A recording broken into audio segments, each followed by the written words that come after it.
Hello and welcome to another episode of Literary Gladiators, the show where we discuss and debate literature in all of its forms. If it's written work, it's game. Let's meet the panel. Hi, I'm Larry. I'm Tara. I'm Dan.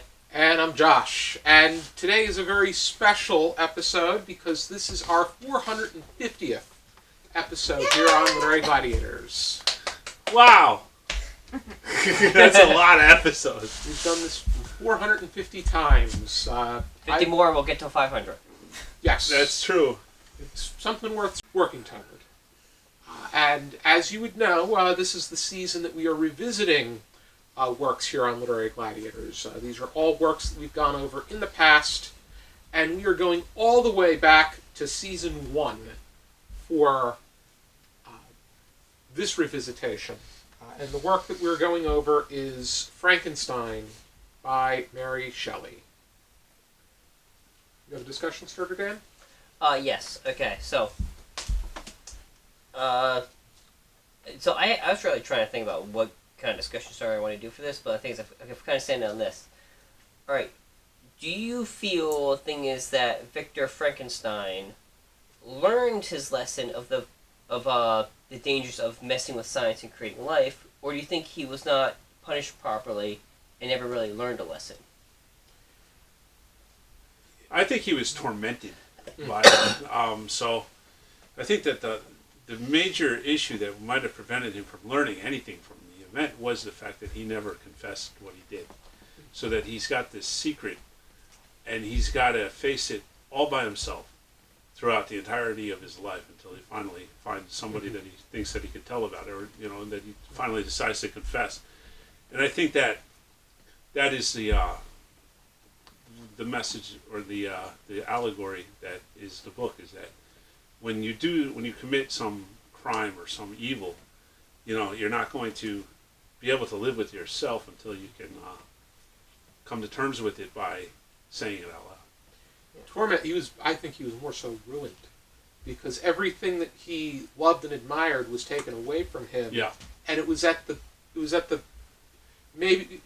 basis of his own hand, because the monster that he created, monster in quotations, was of his own creation, developed by his own hubris, or his the fact that he felt that he could play the role of God.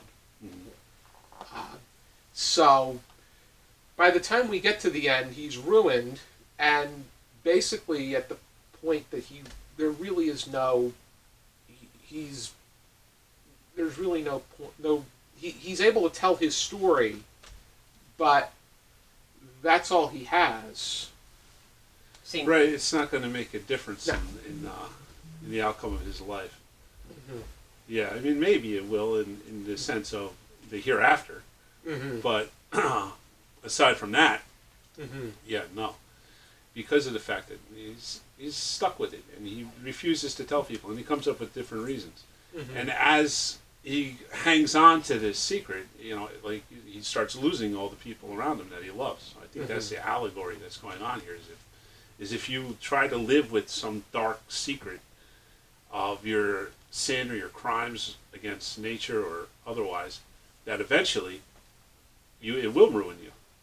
Like, the way I view it is, the thing is that, so the reason why I brought up the question is because the thing is, I feel like the thing is, he created this monster, this creature, alright, and instead of correcting the problem that he made and dealing with it head on, he decides to run away. He kept running away and keeping this hidden that he created this thing, thus allowing it to run amok, because the creature itself, everyone hates it. It began to grow a hatred for humanity. It didn't know any better. The thing is, it just feel the thing is, since things hate me, I shall hate them. And the thing is, I feel the thing is, he could have ended this a lot sooner if he has faced the problem head on. And I feel that he took the coward's way out. And the thing is, in the end, when the monster did find him, he had already died. And the monster has frequently, there's been so many misperceptions about this book for years. And a lot of it started with the 1931 film with Boris Karloff as Well, that's Frankenstein's just monster. pause for the first Yes. one came out in 1903. Okay.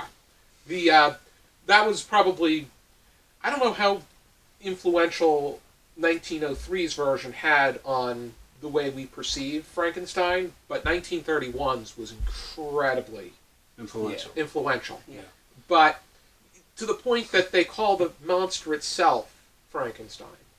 But that wasn't until they didn't make that mistake until the third movie. Okay, in the third movie it was, but it got to the point through each of its adaptations.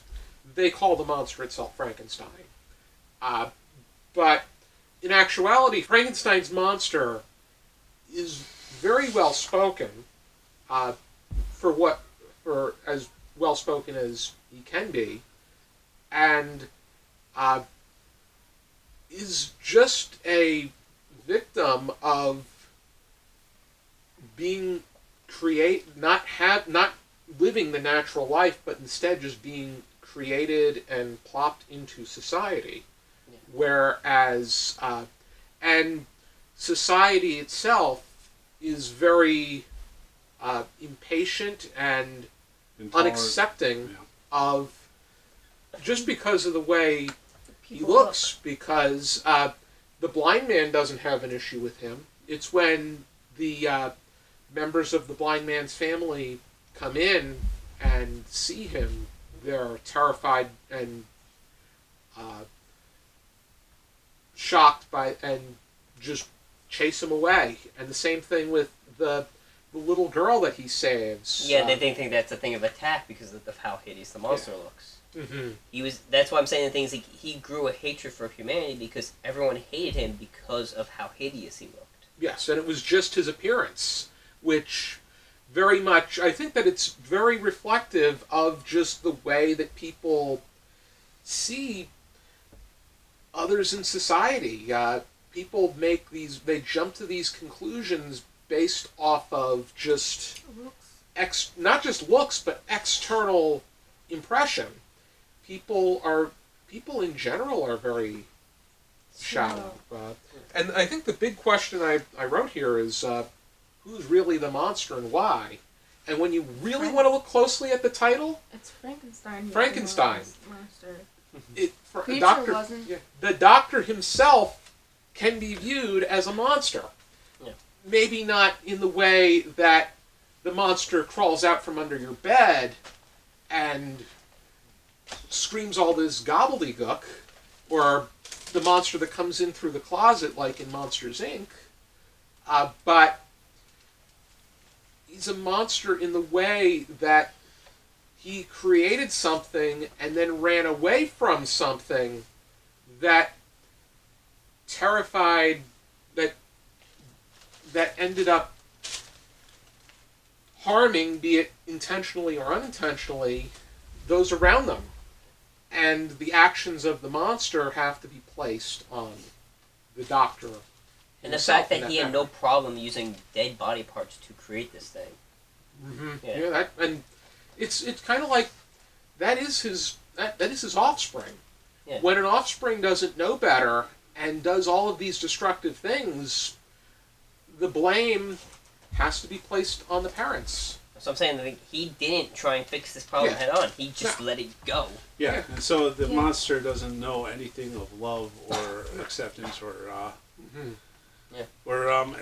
properly. Anything. Yeah, nothing about. Yeah, because he's never experienced it.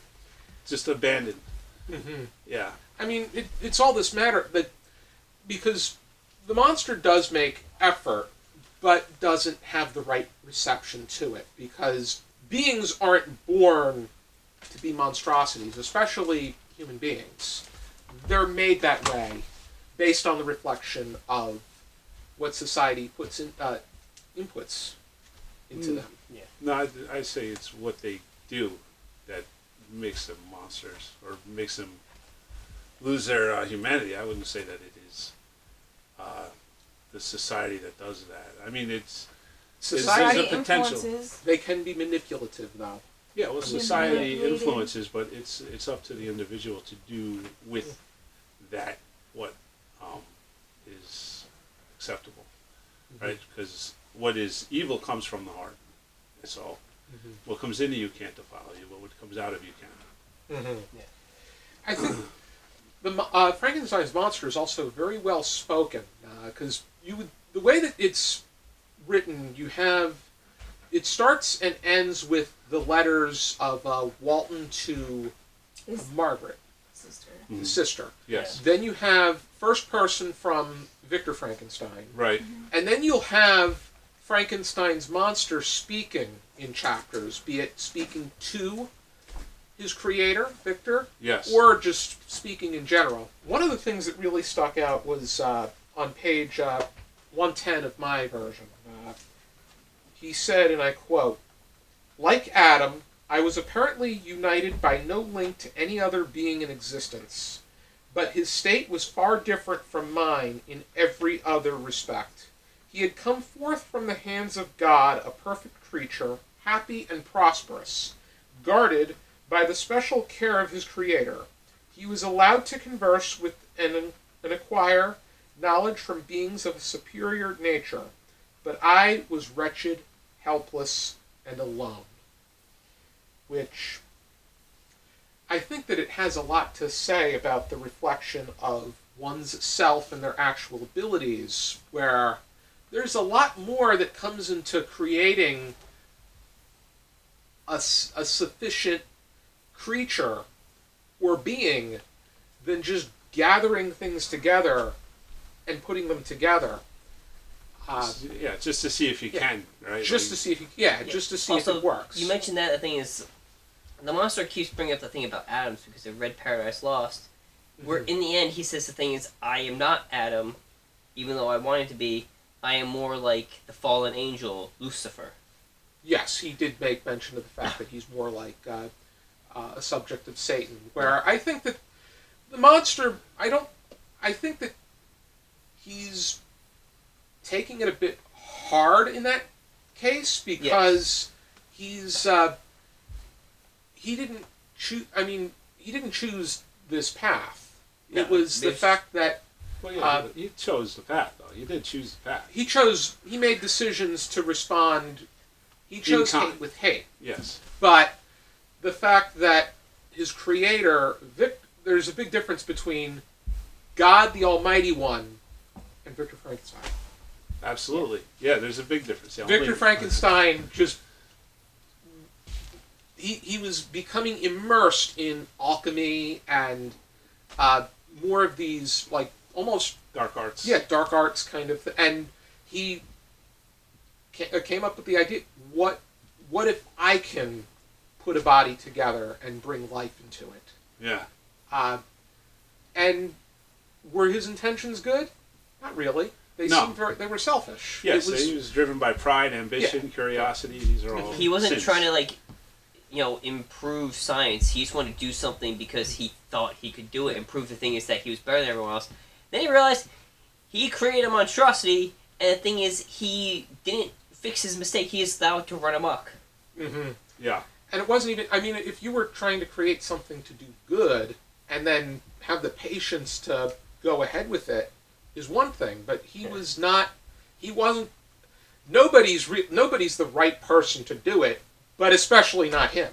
Yeah, he certainly didn't think about the ramifications of what he was doing, and that is a big part of what went wrong. Mm-hmm. Yeah. He just decided, this is how I seen it.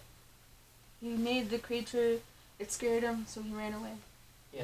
Also, when the creature came to him again to cause him make a female, he became frightened that these things could create offspring, and he destroyed the female creation before it came to life. Yeah. Mm-hmm. Which I'm surprised. The thing is that I had no idea the Bride of Frankenstein was kind of in the novel itself. I had no idea that was actually there.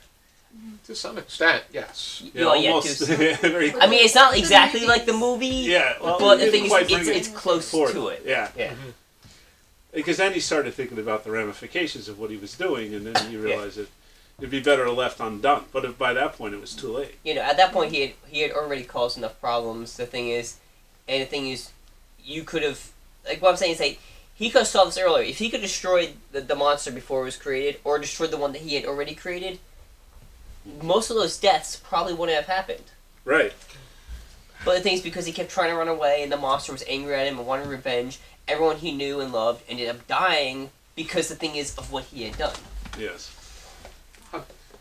interesting question I had in mind is what which genre would you classify this as? Because this is frequently classified as horror. Would you? I thought someone said it was science fiction. Horror. Science fiction horror, yeah, because like things like bringing a person back to life, and because there are some scientific stuff in it. But I classify it mostly as just gothic horror. Yeah, gothic. I said that too.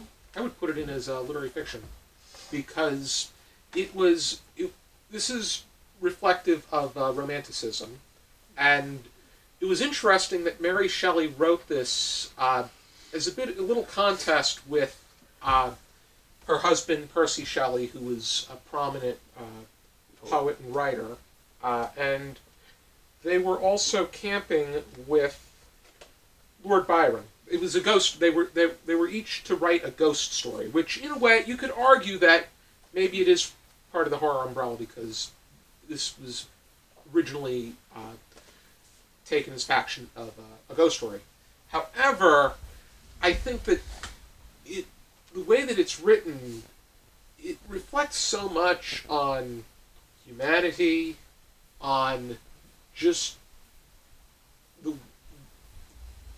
a response of what is going on and the way that people think and their inter monsters, where maybe you could say that it would be, but it doesn't seem to be written as a it doesn't seem to be written to market. It just seems to be written as what can one prove as this is being put together. Yeah. I can see that. I can see it because there's a contest. Yeah. She wanted to prove to a bunch of men that a woman could do it, and look, she did. She did do it. She surely won this contest, but She I did. think in the long she run, did it. Like she killed it. I think. This contest for sure. Mm-hmm. I mean, she's written other books, but they never really got the acclaim that this one did. Yeah. And I mean, her mother was a prominent feminist writer, Mary Wollstonecraft, but her mother died when she was 11 days old. But I mean, her husband was the one that really helped her get to having this bringing attention to the book.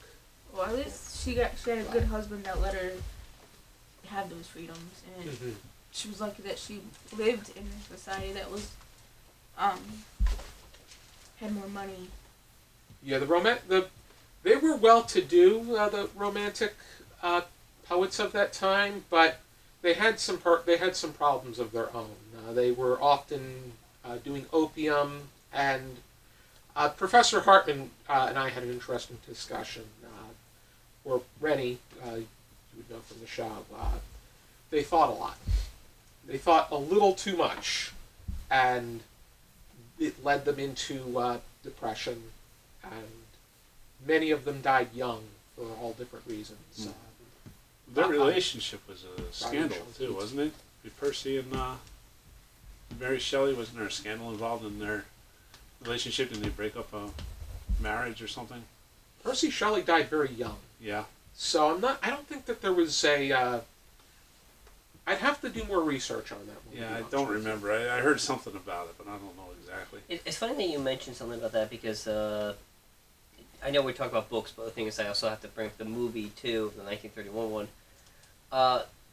So they had someone play Mary Shelley in the sequel, Bride of Frankenstein, where it shows her in the beginning with, who's supposed to be her husband and the other guy you said, the Lord, what was his name?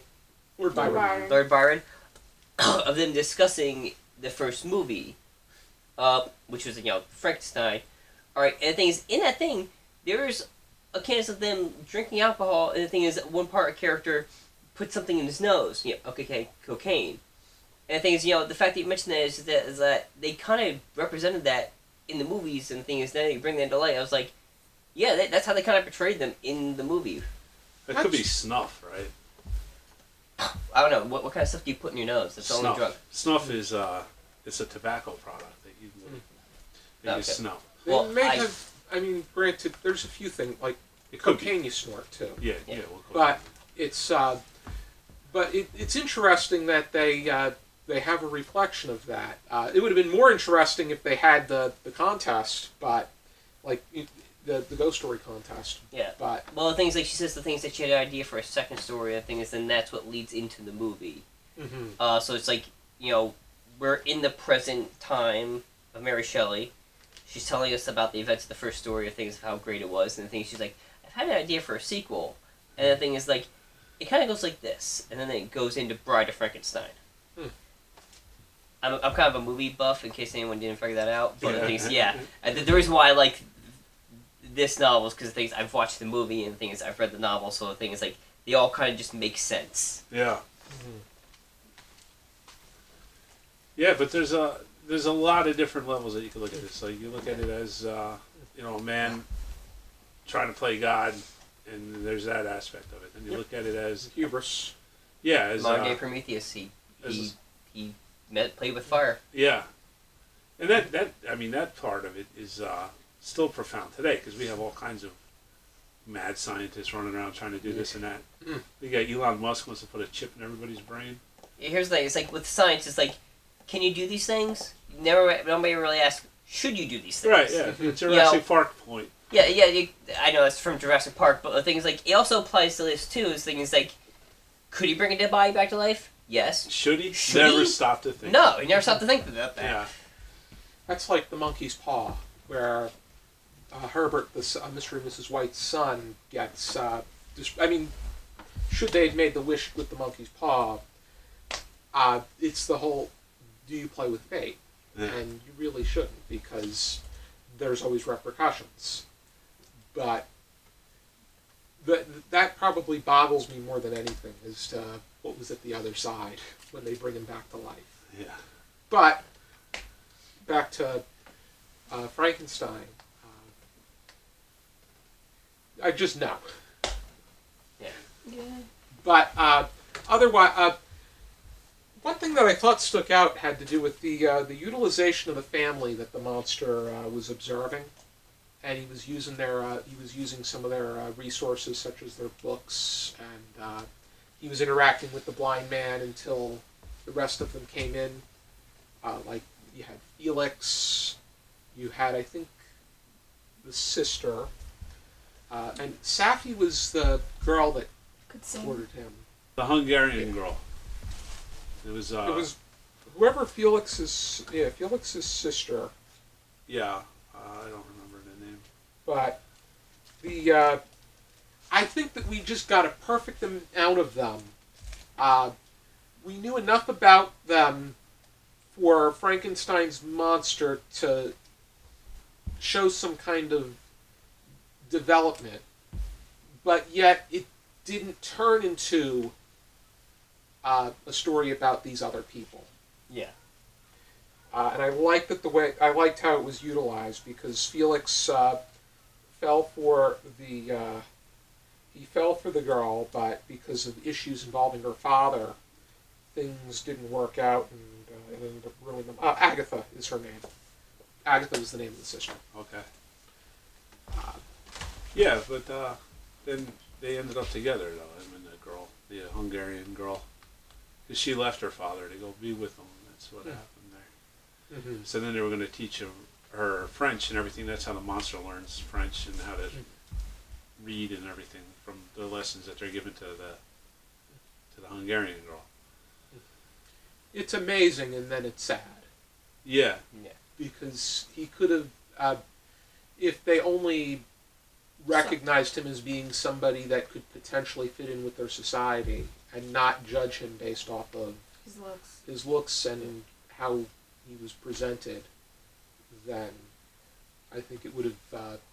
He could have been a better part of society, despite His Victor appearance. Frankenstein. Yeah, not. right. Yeah. Yeah, but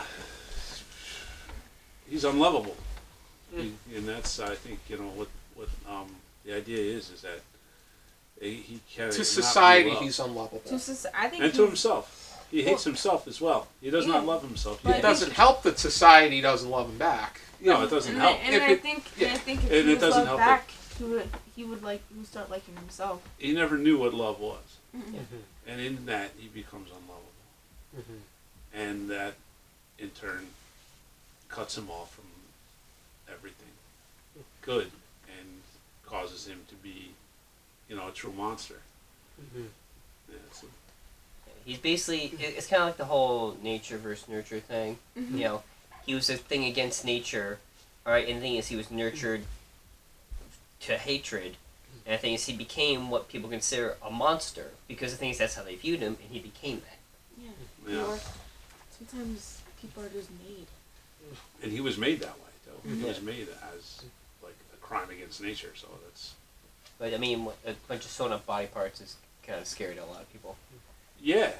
Although the thing is, I will say the thing is, the monster isn't really described of what it exactly looks like in the book. So the thing is, like, you can kind of use your imagination, which has happened with a bunch of adaptations of this book of the monster looking different every single movie. Yes. I mean, the most famous one is of Boris Karloff's, with the green skin, the square head, and the bolts in the neck. Right? Do we know if that's what the monster looked like? No, but the thing is, like, that's what I imagine while reading it. Yeah. Not did necessarily. Not. Yeah, I did I not mean, imagine that. I would probably just an individual with various abnormal body parts that didn't match one another. Not necessarily no bolts or not necessarily a Yeah, I didn't see any bolts. I thought of, perfectly like, square head. sewn in, like... That's the version I imagine, because I've seen many different versions of... Just the way he's something- described, though, as being, like, agile and stuff like that, like, it doesn't fit with that Boris Karloff kind of, staggering kind of slow zombie walk that he did and everything. Because, he's I'm able to taking run... inspiration here, alright? He's able to run really fast, and things like that. So it wasn't hard to drop the preconceptions because of how different. Yeah, but I'm just saying the thing is that when I imagine the creature, the things, that's how I imagine it, but imagining it doing these things. I know the thing is, like, yeah, it wouldn't fit with the version that was in the movie, but I'm just saying the thing is, like, without the creature really having a definitive explanation in the book of what it looks like, Yeah. I kind of just use my imagination and I end up going with the most popular version. Yeah. And the other setting. What were your thoughts about the use of setting? Well, yeah, it's interesting. There's always, the monster always kind of tends toward going toward desolate places. I feel like a feeling of isolation, kind of Yeah. way. Yeah, And- honestly. And not like the gloomy kind of isolation. It's just open, like open landscape, because a lot of it is set in Switzerland. They have some they go to Britain on an occasion. There's various locations. Yeah. But there's oftentimes beautiful locations, and it's just open. I mean, even though it's isolated, I imagine... It's isolating. more Yeah, than isolating. Yeah. But in the way that there's no people around, per se, in certain incidents. I guess the correct term would be loneliness, I guess. Yes. That kind of exactly is what it does, right? Is it draws into contrast this great landscape with nobody around, Mm-hmm. and then just one individual alone in it.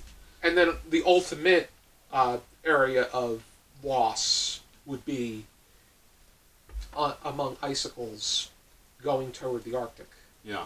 where, I mean, he does float across Walton, but still it's the journey there and finding somebody. I mean, granted, Walton ends up going back to England anyway, so it's not like his journey to the Arctic is A success. a success or any progress. Yeah, he's kind of warned against the sin of ambition by the story that Frankenstein tells him. Even though Frankenstein is all, go for it, he's like, you guys, what are you cowards? You got to get there. You came this far because you wanted the glory. And I think that might be where he did get to that point with his creation, and thus his goal, where Walton and his crew are going toward a different goal.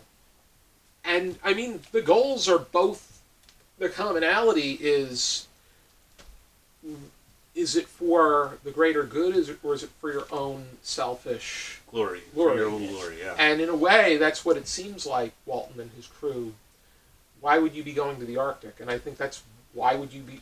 A lot of exploration is based off of what can you gain out of it, not what can you do to make the world a better place. Yeah. It There's seems that like it'd sense be a of big irony. theme of this book. Mm-hmm. There's that sense seems of like irony it'd be because the Doctor. theme of this whole. Yeah, this whole it's about humanity and their desires. Yeah. the whole session that we had today was all about the selfishness and your own Yeah. gain, your own desires.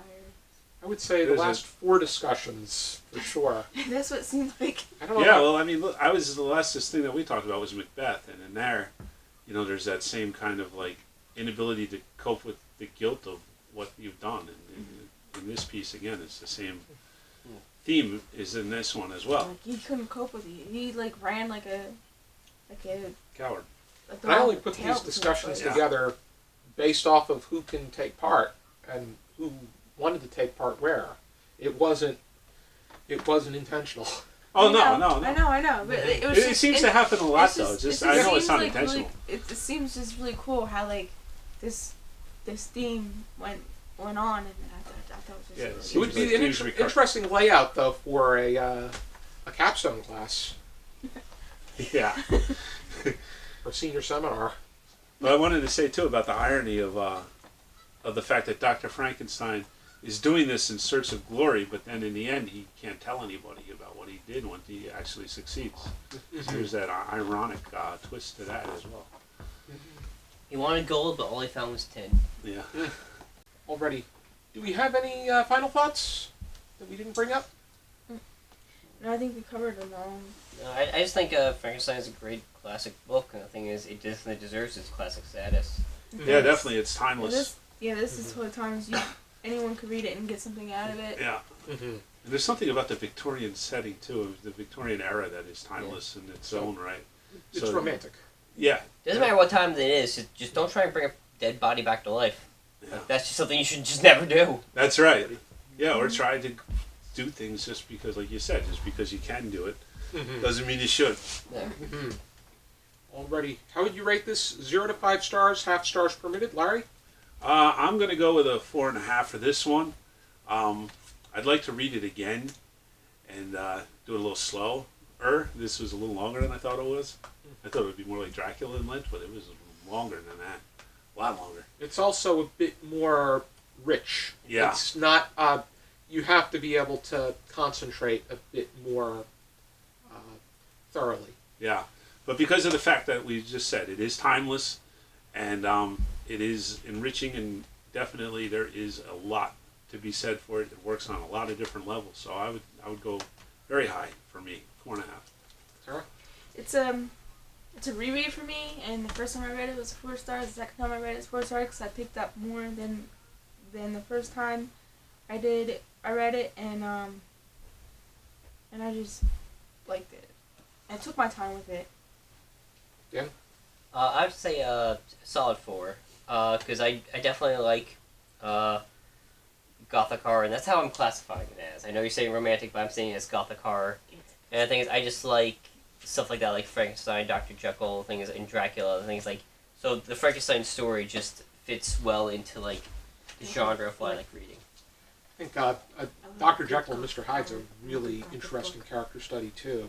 Yeah. I'm going to go with Larry. I'm going to give it 4.5. I originally gave it 4. I'm bumping it up half a star because I got a lot out of it this time around, and I think that each time I read it, I'm going to get so much more out of it. Oh and yeah, you're definitely gonna, cause I know like I'm gonna reread it another time in my life when I want to read it. I'm gonna get something even more out of it. That's the beauty of this. Not only is like it earned its status and at classic, but each time you read it, you get more and more out of it, and you see things you haven't seen you read things that you didn't remember, but you're like, oh, so when you're younger, I was in college when I first read it, and I was like, I caught this certain, and now that I'm 40, I'm catching certain things yes. that are part of my life now, and that's the beauty of this book.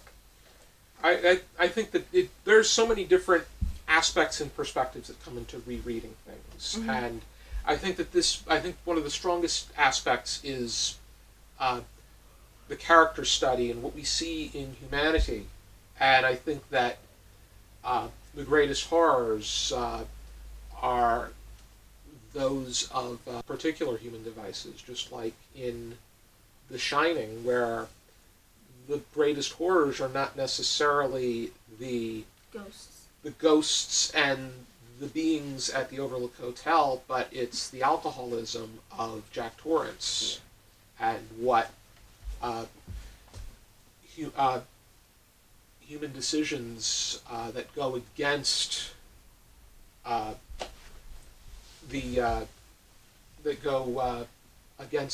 against good, what they can do and what kind of harm they can cause. Yeah, that's when horror is always at its best. Is when it's like when the obvious thing that should be the horror is not the horror, but it's the human.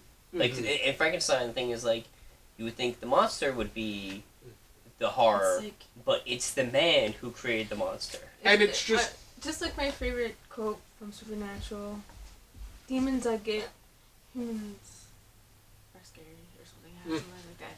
I forget how it went. But there's sense to it. Great job. Even that way.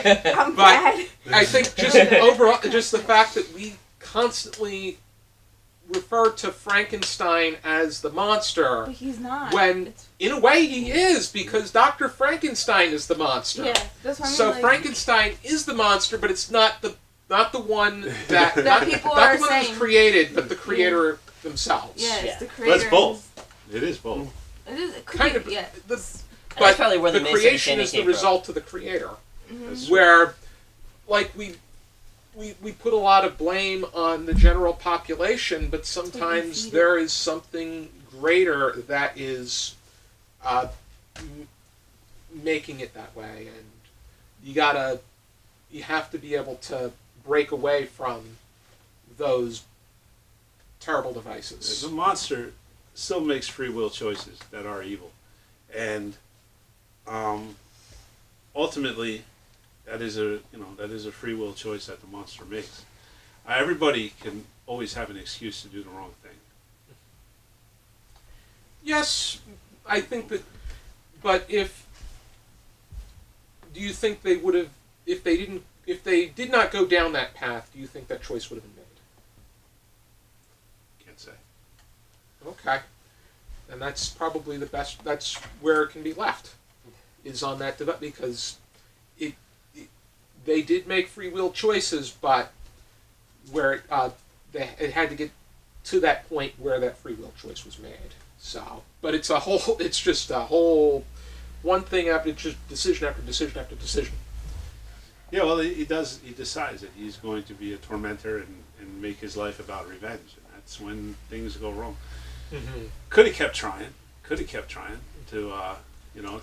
try to find somebody, to find his creator again, and and introduce himself to his creator, and maybe that would have been a way to go. That would have been better than killing his brother instead. Mm-hmm. Yep.